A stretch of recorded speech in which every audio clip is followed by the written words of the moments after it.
Russian rough diamond G7 દેશોમાં પ્રતિબંધિત સુરતના હીરા ઉદ્યોગમાં G7 દ્વારા લેવાયેલા નિર્ણયને કારણે ખૂબ જ મોટું નુકસાન થઈ રહ્યું છે.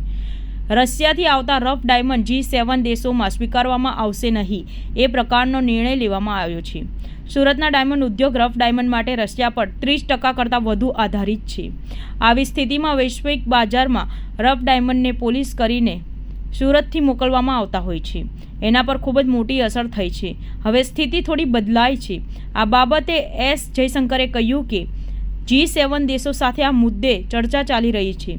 યુરોપિયન દેશો સાથે પણ વાત ચાલી રહી છે. સુરતના ડાયમંડ ઉદ્યોગમાં લાખો લોકોને રોજગારી મળી રહે છે. નાની નાની ફેક્ટરીઓમાં પણ લોકો કામ કરતા હોવાને કારણે રોજગારીનો મોટો પ્રશ્ન ઊભો થાય છે. આ બાબતે આંતરરાષ્ટ્રીય સ્તરે વાતચીત ચાલી રહી છે. પહેલાં મોટાભાગનો ઉદ્યોગ એન્ટવર્પમાં થતો હતો, પરંતુ હવે સ્થિતિ થોડી બદલાઈ ગઈ છે. તે સૌ કોઈ જાણે છે, છતાં પણ આ પ્રશ્નનો ઝડપથી ઉકેલ આવે તેવો પ્રયાસ કરી રહ્યા છે. ટેરરિઝમનો જવાબ કાઉન્ટર ટેરરિઝમ જ હોય છે. વિદેશ મંત્રી એસ જયશંકરે જણાવ્યું હતું કે સરહદ ઉપર જે સ્થિતિ હતી એ સ્થિતિ અત્યારે પણ યથાવત છે. પાકિસ્તાની સરહદ ઉપર આપણે જે સ્થિતિ જોવા મળતી હતી અત્યારે પણ એવી જ તણાવપૂર્ણ સ્થિતિ છે. આતંકવાદ વિશેની વાત કરીએ તો ટેરરિઝમનો જવાબ કાઉન્ટર ટેરરિઝમ જ હોઈ શકે.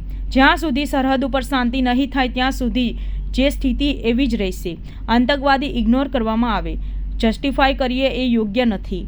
અરુણાચલ ભારતનું અભિન્ન અંગ છે અને રહેશે. ચીન દ્વારા અરુણાચલ પ્રદેશમાં કેટલાક સ્થળોના નામમાં ફેરફાર કરી દીધા હોવાનું જાણવા મળ્યું છે. તેમજ સૈન્ય પણ ખટકી દેવામાં આવ્યા હોવાનું જાણવા મળી રહ્યું છે. પરંતુ આપણા તરફથી પણ જે એક્શન લેવી જોઈએ તે અત્યારે લેવાઈ રહી છે. માત્ર નામ બદલવાથી કોઈ ફરક પડી જતો નથી. અરુણાચલ પ્રદેશ એ ભારતનું અભિન્ન અંગ હતું અને રહેશે. અત્યારે પરિસ્થિતિમાં આપણે જે પણ પગલાં લેવા જોઈએ એ તમામ પગલાં સરહદ ઉપર લેવાઈ રહ્યા છે.